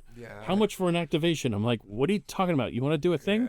Let's do a thing. Terminology is for reviewers. Send us your deck so we can. As a reviewer, I can tell you, terminology like that is just something you use to describe shit, not how you make shit. And it changes all the time. Yeah. You see, hear Annie on the phone. It's funny. People call her, and we get calls from all the people, and she's just like, okay. But what do you want? Like, I want to help you. I want to help you. Yeah. And a lot of times, well, we would love to do things with you. Yeah. But what do you want? Just please, just tell us what you want. Okay, you want a free ad. Well, we can't do that. But, you know, like, you know, because we want to be open to suggestion because, you know, that's cool. But everybody wants a collab. They want to collab. They want to do this. They want to do that. Well, just, I don't know if you guys get this a lot, but as publishers ourselves, we get people that come into the bookstore and say, I got this idea, and let me tell you. And I'm like, let me just stop you right there. Like, you know what? I got a dozen ideas that I could pitch to you, too. Yes. But unless it's on paper and edited a little bit by you, thought through and gone over, like, I don't want to hear your story. I just don't. That's true. I could do that to you. And I don't have time to have somebody pitch something that they haven't literally put down or created or done. Make a sample. Make an actual thing. And I think everybody should do that for everything. Everything. Yeah. And we used to make dummy books for the magazine too, and just to see what it looks like, just to see what it feels like. And everybody should do it. Any author or artist, if you're going to do something, just, you know, people aren't just going to magically bestow all, and you're never going to have your dream studio. You're never going to have your whatever. You're going to grow into it like a snail. Yeah. Okay. So you have to start anywhere. And that's like that Ian MacKaye kind of thing. Like just you make something, you win. You're an artist, you're a musician, you win. Yeah. If that's enough, then you'll make the next one and you make it better and you'll learn. That's how I do things. I don't want to plan it. I'll just do another one, faster, better, figure it out, cut it up, figure it out, and fail and figure it out. And that's how we've created distribution systems. That's how Avi has done stuff. I know for a fact how he operated. I know how that stuff happened. It's because he loved it and he just kept doing it. When you're a verb, you're going to track to other verbs. Yeah. And it's just what happens. Yeah. And it's not who you know, it's how they know you and how they know of you. And you get this kind of, I'm going on and on, but you get kind of creative capital, I call it. So people trust you. They trust what Annie and I will do with their work. They trust that we're going to show them in a proper light, that we're going to, we're going to honor their work as much as we possibly can. And when I have a project and I work with somebody, whether it's a game, an animation thing or something, I think that they trust that my intentions are always good. And my integrity means a lot to me. So, you want to do right by everybody. Your record stands. I think. Because sometimes that's all we have. Sometimes that's all we have. Absolutely. If we don't have the finances, we don't have whatever.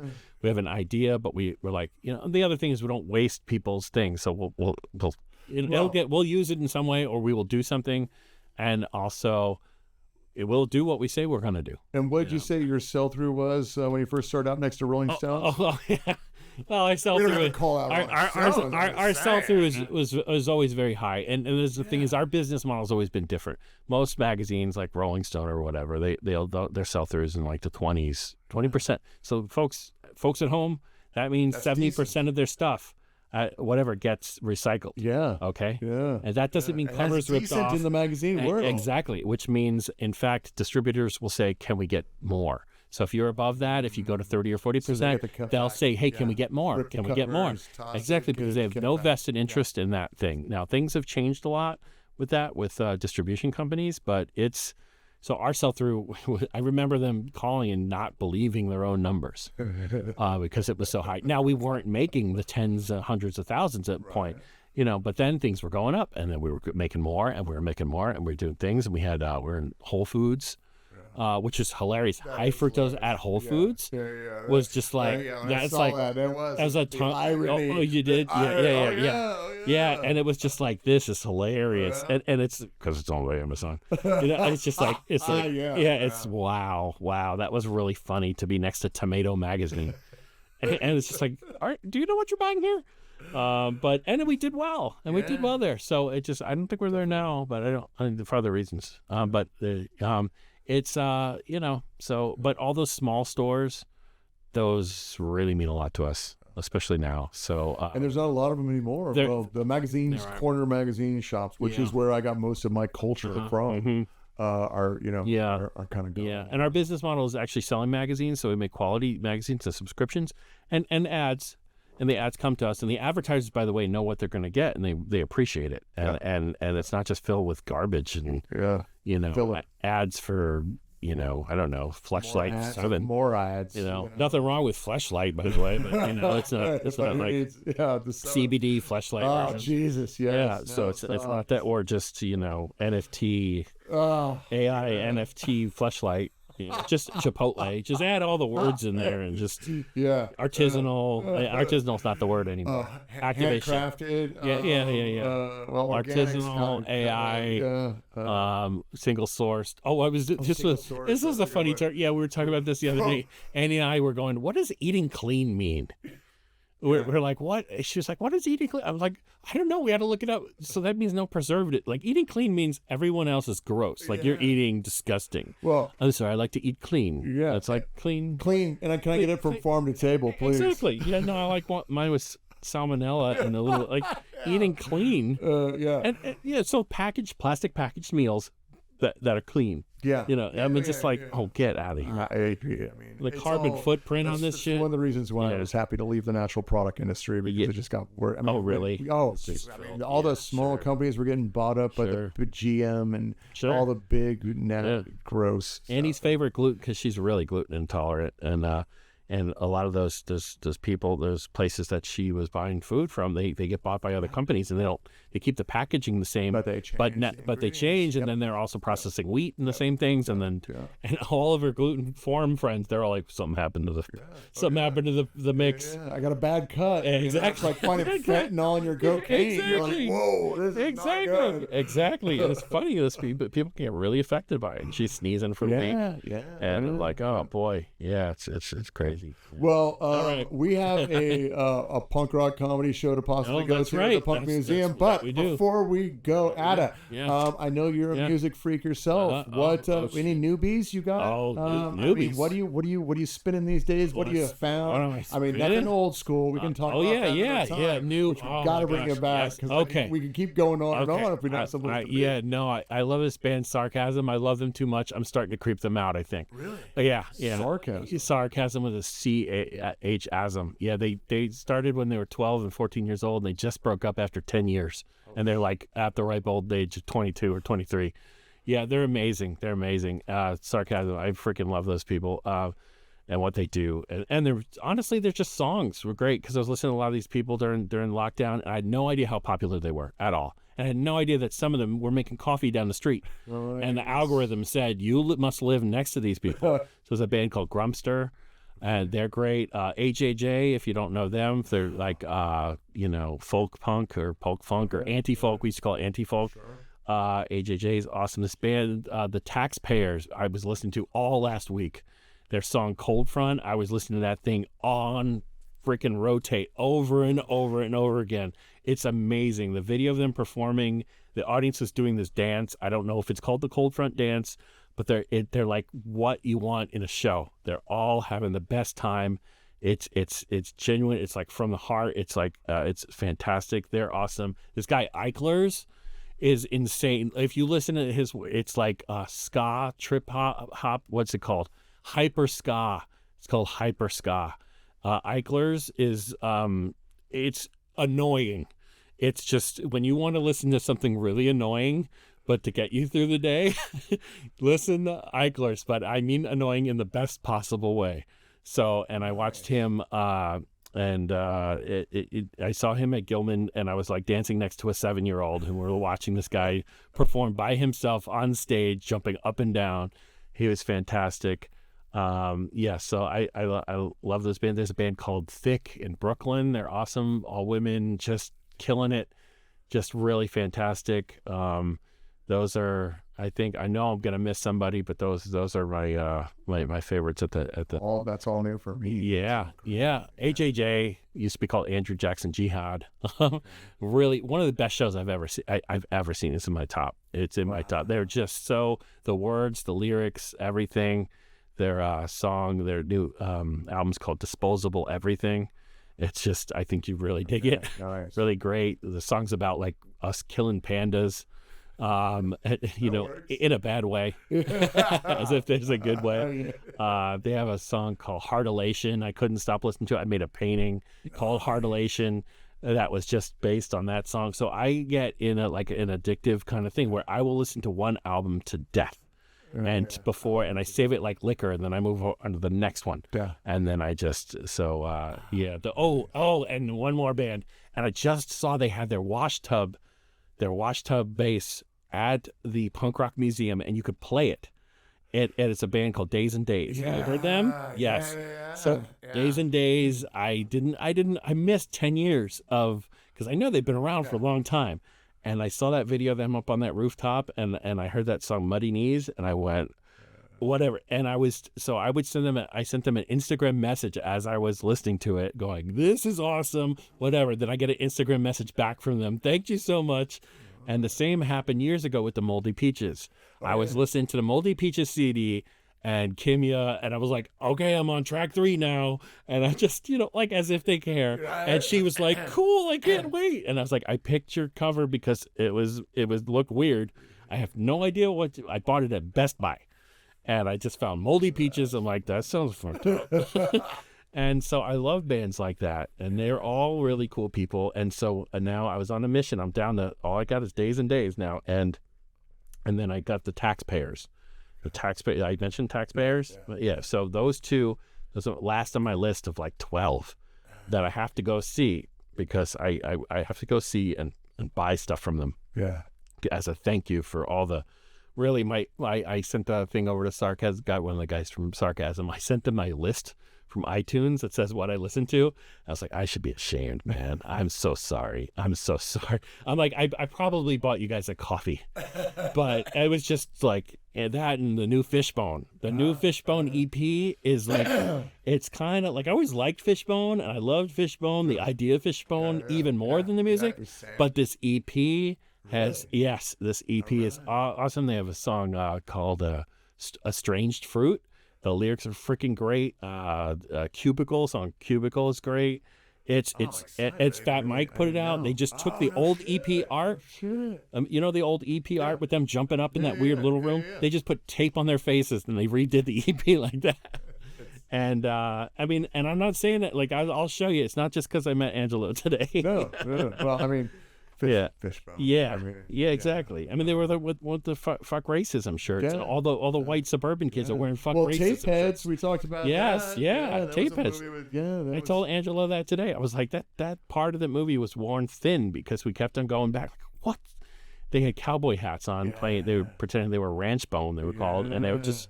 I'm like, what's going on? He's talking about flying the buttermilk. What does that mean? What does that mean? What does that mean? And he said that today. Yeah. And I was like, flying the buttermilk. What, like, and you're like 12. I don't know. I don't know what's going on. And it just those things, and then you search them out, and so to tell them that today was pretty awesome. That was pretty cool. And my wife sent me a text, and she's like, I need to get off the couch today. So I had him he FaceTimed her and said, okay, you need to get off the couch. And that was like, that's the memory I always have now. It's just like, wow, that's crazy. From watching that, one of three VHSs we own, to telling my awesome wife to get off the couch today. And she did. She went off into the woods and to watch the sunset. So thanks, Angelo, and thank you for having me. Heck yeah. Well, I'll throw out a few. There is a local band here, punk, that I think you'd like, Crimson Riot. Okay. They're really tight. Female lead singer, just fantastic. They play around town. They're on the circuit. They do punk rock bowling and all that. East Coast, and they've been around a while. I just was turned on to them a year ago. Was Surf Bort. Surf Bort. Okay. Yeah, a female lead singer, grungy, just punk style, dirty lyrics, just fun. Okay. I really dig that. And then there was this kid out of the Midwest called Juicebox with 3 X's at the end. He's got a little bit of Adam Horvitz from the Beastie Boys and a little bit of Fugazi. Oh, wow. And it's just it's that rappy punk stuff I that see. you like. Fugazi, like the waiting room song? Yes, yes. That's a song everybody goes to. That's the best. That song is just the best. It is the best. Yeah.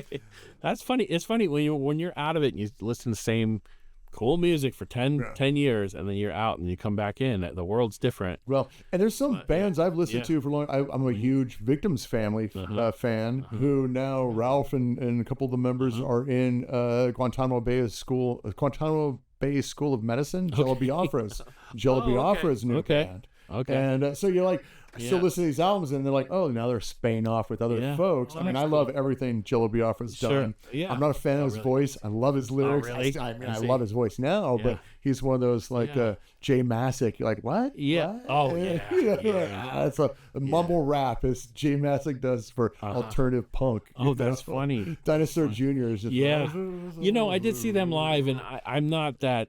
I like words, so and I was like, okay, because they're not going to play the song like it's the song anyways. They're kind of like that. It's like Bob Dylan, like, okay, or even Tom Waits. Love Tom Waits, but then you're not going to hear Big Black Mariah. It's going to sound something else. You're gonna exactly, and you're like, wait a minute, that's Downtown Train, because that dude wrote Downtown Train, people. Okay, that Downtown Train, that's him. But I don't. So that kind of stuff. Although, I did see the Breeders recently at a small place called the Chapel in San Francisco, and if you want to hear words, lyrics, and the voice, which is really important to me, you have to go to certain places, and the Chapel's really great. It was great. Wasn't too loud. I saw They Might Be Giants recently, but really, honestly, all those Giants. We saw. I think we saw really They Might Be Giants at the Chapel. Oh, you did. Yeah. Okay. Yeah. And you could hear their work. They're always great with sound. They never play too loud. Yeah. And I sound old saying that, but honestly, I want to hear them. Yeah. I want to hear them. I want to hum. Yeah, and I don't want to. And sometimes for me at our age, it starts getting louder and louder, and then I just don't hear anything. It's just exactly. People are talking to you, and you're like, what? Yeah. What? I saw Streetlight Manifesto. You know that band? Yeah. So I saw them, but I was in a balcony, and the reverberation of everything, I couldn't hear anything. Saw Bouncing Souls, who I love the Bouncing Souls, but I was up in a balcony. And it was bad, and it's just like, they're wearing earplugs. The audience is wearing earplugs. I'm like, wait, why don't you just turn the fucking thing down a little bit so we can all hear it? And if we could take those phones away for a little bit and then enjoy yourselves, and maybe that's it. But I'll check those out. I mean, it's great when you're out of it for a while. You get to come back. And I love finding new music. Yeah, and I go to these places by myself, and I just, because I like, you put a weird squeaky horn in there, I'm like, I'm there. As soon as they do that, They Might Be Giants and Gluey Brothers. We put into the conversation. I mean, that's kind of where where it comes from. I saw them at CBGB's, and still the insulation was coming down from them. But I saw Frank Black with 3 guitars on open up for Magnetic Fields, who opened for They Might Be Giants in the same show. And all the They Might Be Giants fans who are pretty sugared up jumper up and downers, which I was certainly at the time with my weird purple, toupee on. And I was there and they were, but I loved Magnetic Fields, Magnetic Fields is just, but they were just looking, I remember somebody in the crowd going, cheer up, man, it'll be okay. And then Stephen Merritt said something like, this next song's for all the kids who committed suicide this year. And then he looks over, he goes, and all those that should. And I was like, fuck yeah. So anyways, rocking the cello. But no, I love the odd stuff. Like even Eichler's stuff is just, I'm not, it's so of a different generation, but I'm like, okay, yeah, I get it. And, Did you ever get a Dan Deacon? No, I know the name. That was that just... He was knobby guy. Oh, a knobby guy. Shit, okay. It's like Boredom's kind of style. No, that's bit, really all that kind of weird. It was a little more like Russian techno. Oh, I see. I see. Yeah, I see. Goes all yeah, no, that stuff's cool. And, it's the stuff that I'm away to Attaboy. Wow, wow. See, we speak the same language, folks. Listen. Me and this guy go way back, like to this morning, and we're blood brothers. Now. Yeah, that's it. All right, well, people. Yes, everybody, thank you so much. Attaboy. Yes, thanks for coming in. Oh, appreciate you. Thanks for having me. Yeah, hell yeah. All right, let's shut this down. All right, bye. I want to thank Attaboy for joining us on that episode of Avantpop Bookstore Presents. His book, The Book of Hugs, is available at bookshop.org/shop/Avantpop. You can find Hi-Fructose at hifructose.com or anywhere where magazines are still sold. You can find Attaboy on Instagram at @ayumfactory. The theme music for Avantpop Bookstore Presents is performed by artist Dillashoe. And I hope you can join us again for another edition of Avantpop Bookstore Presents.